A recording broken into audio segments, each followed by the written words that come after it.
ಪ್ರಕಾರ ನಿನ್ನೆ ಮೊನ್ನೆ ಡಿ ಕೆ ಶಿವಕುಮಾರ್ ಅವರು ನಮ್ಮ ಕಿಚ್ಚ ಸುದೀಪ್ ಬಾಸ್ ಅವರು ಬಂದು ಮತ್ತೆ ವಾಪಸ್ ಮಧ್ಯರಾತ್ರಿ ಬಿಗ್ ಬಾಸ್ ಮನೆನ ಓಪನ್ ಮಾಡಿ ಶೂಟಿಂಗ್ ಪ್ರಾರಂಭ ಆಗಿದೆ.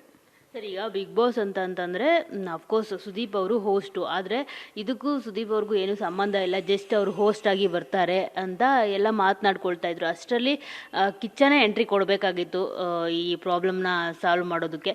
ಸೊ ಅದ್ರ ಬಗ್ಗೆ ಹೇಳೋದಾದ್ರೆ ಮೇಡಮ್, ಮಹಾಭಾರತದಲ್ಲಿ ಕೃಷ್ಣ ಇಲ್ಲದೆ ಮಹಾಭಾರತ ಪೂರ್ತಿನೇ ಆಗಲ್ಲ. ಪ್ರತಿಯೊಂದಕ್ಕೂ ಶ್ರೀಕೃಷ್ಣ ಪರಮಾತ್ಮ ಇರಲೇಬೇಕು. ಅದೇ ರೀತಿ ಬಿಗ್ ಬಾಸ್ ಅಂತ ಬಂದರೆ ನಮ್ಮ ಕಿಚ್ಚ ಬಾಸ್ ಬರಲೇಬೇಕು. ಅವರೇ ಅದಕ್ಕೆ ಅವ್ರು ಬಂದಾಗಲೇ ಅದಕ್ಕೊಂದು ಸುಖಾಂತ್ಯ ಕಾಣಕ್ಕೆ ಸಾಧ್ಯ. ಅದೇ ರೀತಿ ಅವರೇ ಬಂದು ಸುಖಾಂತ್ಯ ಮಾಡಿದ್ದಾರೆ ನಿನ್ನೆ.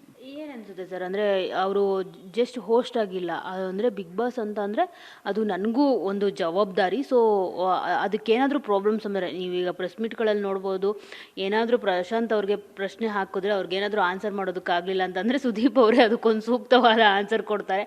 ಸೊ ಅವರು ನಂದು ಅಂತ ಅಂದ್ಕೊಂಡಿದ್ದಾರೆ. ಯಾವತ್ತೂ ನಾನು ಜಸ್ಟ್ ದುಡ್ಡು ಕೊಡ್ತಾರೆ, ನಿರೂಪಣೆ ಮಾಡಿ ಹೊರಟೋಗ್ತೀನಿ ಅನ್ನೋ ಭಾವನೆಯಲ್ಲಿ ಅವ್ರು ಇಲ್ಲವೇ ಇಲ್ಲ.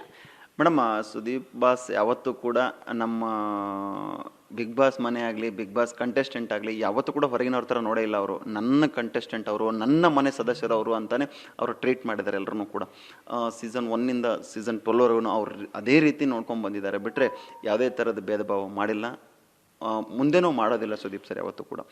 ಒಂದು ಜವಾಬ್ದಾರಿ, ಒಂದು ಕೆಲಸ ಅಂತ ಬಂದರೆ ಅದನ್ನು ಪೂರ್ತಿಯಾಗಿ ಫುಲ್ಫಿಲ್ ಮಾಡೋವರೆಗೂ ಅವರು ಅದನ್ನು ತಗೊಂಡದ ಕೆಲಸ ಪೂರ್ತಿ ಮಾಡೋವರೆಗೂ ಬಿಡೋದೇ ಇಲ್ಲ ಅವರು. ಆ ಥರ ಅಂತ ವ್ಯಕ್ತಿತ್ವ ಅವರು, ವಿಶೇಷವಾಗಿ ಆ ಥರ ವ್ಯಕ್ತಿತ್ವ ತುಂಬ ಕಮ್ಮಿ. ಅದರಲ್ಲೂ ಸುದೀಪ್ ಸರ್ಗೆ ಆ ವ್ಯಕ್ತಿತ್ವ ಜಾಸ್ತಿ ಇದೆ ಅಂತ ಹೇಳಕ್ಕೆ ಇಷ್ಟಪಡ್ತೀನಿ.